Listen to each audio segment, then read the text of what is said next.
সমালোচনা আর আন্দোলনের পর অবশেষে বাতিল হচ্ছে হেয়ার কাট পদ্ধতি।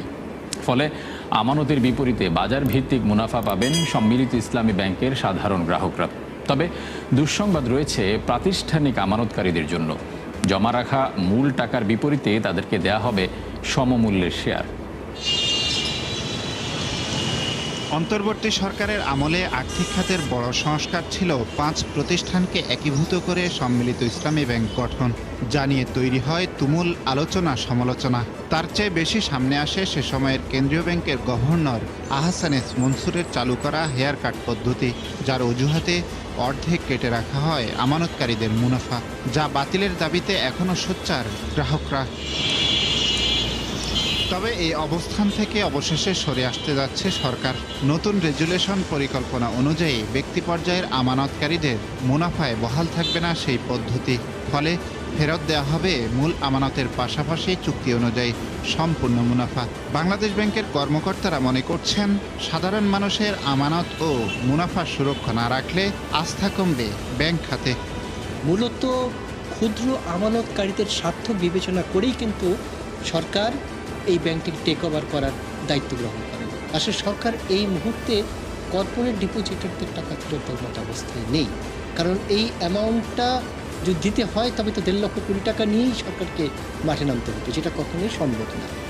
বাংলাদেশ ব্যাংক সূত্র অনুযায়ী পরিবর্তন আনা হয়েছে প্রাতিষ্ঠানিক আমানতের ক্ষেত্রেও, অর্থাৎ কর্পোরেট প্রতিষ্ঠান, সরকারি সংস্থা, বেসরকারি কোম্পানি, ট্রাস্ট, ফাউন্ডেশন সহ বিভিন্ন সংস্থার আমানতের উপর দেওয়া হবে না কোনো মুনাফা। শুধু মূল আমানতের বিপরীতে দেওয়া হবে সম্মিলিত ইসলামী ব্যাংকের সমপরিমাণ শেয়ার, অর্থাৎ অতীতে অর্জিত বকেয়া মুনাফা মিলবে না নগদ হিসেবে। তবে এই সিদ্ধান্তে উদ্বিগ্ন অনেকেই, কেননা অনেক শিল্প প্রতিষ্ঠান, হাসপাতাল, বিশ্ববিদ্যালয় নির্ভরশীল এই আয়ের উপর। তারা 14-15% রেটের ডিপোজিট ওখানে জমা দিতে গেছে কেন?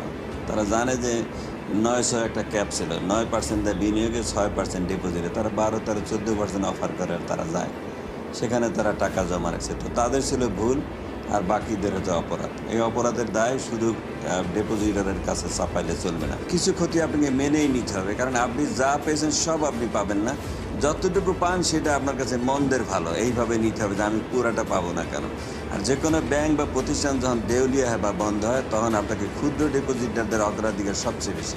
সরকারের এখানে হয়তো লঙ্গার টার্ম, যে ওদেরকে আমরা তুমি অন্তত 5 বছর 6 বছর বিনা সুদে হলেও ওয়েট করো, তোমার আসলটা আমরা আজও কাল শোধ করবো। এটাকে উদাহরণে জিরো কুপন বন্ডে কনভার্ট করা যেতে পারে। ইকুইটিতে কনভার্ট না করে আপনি জিরো কুপন বন্ড দেন তাকে, যে তুমি সুদ পাবে না, কিন্তু তোমার এই লোন আমরা 10 বছর মেয়াদে আমাদেরকে সময় দেবো। বাংলাদেশ ব্যাংক বলছে, আন্তর্জাতিক ব্যাংক রেগুলেশন নীতির সঙ্গে সামঞ্জস্য রেখেই এই পরিকল্পনা করা হচ্ছে। তবে কার্যকরের আগে সার্বিক বিষয় যাচাই বাছাইয়ের পরামর্শ বিশ্লেষকদের।